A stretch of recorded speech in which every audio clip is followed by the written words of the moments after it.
Welcome to Nasdaq Trade Talks. I'm Jill Malandrino, global markets reporter at Nasdaq. Joining us for the segment, we have Ryan McCormack, equity and factor core equity strategist at Invesco. We're here to discuss weekly performance in the Nasdaq-100 as well as the probability for Fed funds rate. Ryan, it's great to see you as always. And again, everything just seems to be predicated on what's happening with macro. 100%. And I, week in and week out, I keep bringing up the interest rate projections. I feel like a rates analyst.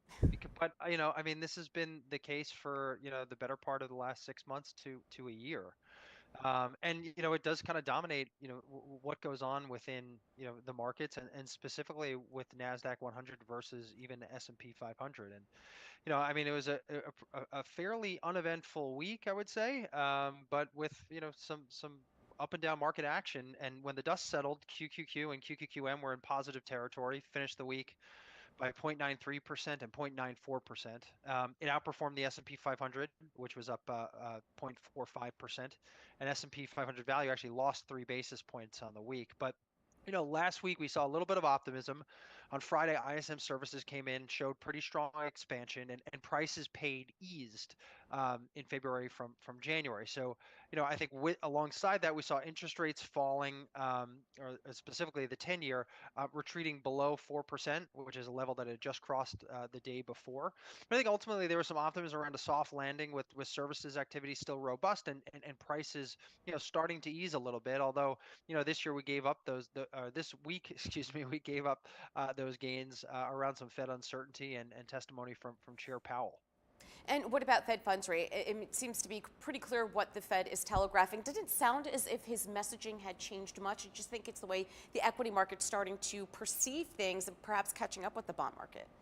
I think that's exactly it. I think it's all about perception. And today we saw the release of the Fed's beige book 2 weeks before the March meeting. And in it they noted that the economy had started 2023 on a very resilient note, and activity is increasing, steady consumer.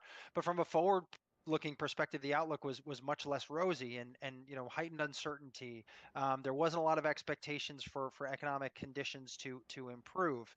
And this sort of comes at the conclusion of Chair Powell's testimony, where he talked about the potential of accelerating the pace of interest rate hikes, and should economic data continue to come in strong. Per the Fed funds future, now the chances look like a 50 basis point hike is being priced into the market. And just over the course of a week, we saw that jump,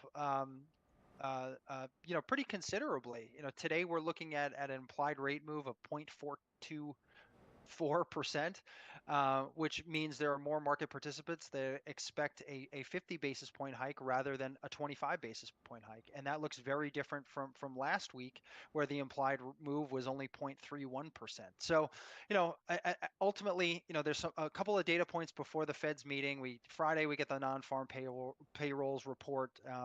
After some employment data today, ADP came in a little bit stronger. JOLTS data eased a little bit, but it's still kind of running very elevated.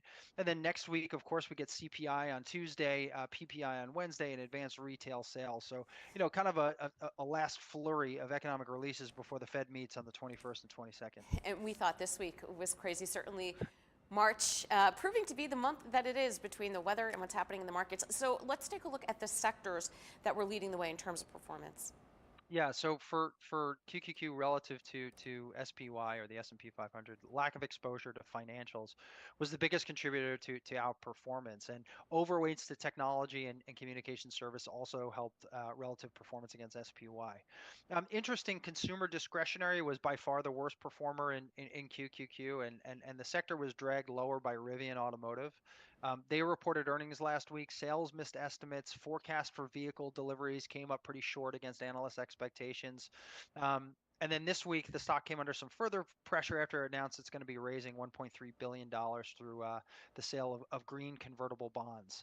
That comes around some concerns around the company's cash burn. So other EV makers, the Lucid Group, Tesla, they added to the slide. I think kind of around worries of demand for EVs. And then Tesla's day Tesla's investor day disappointed some analysts.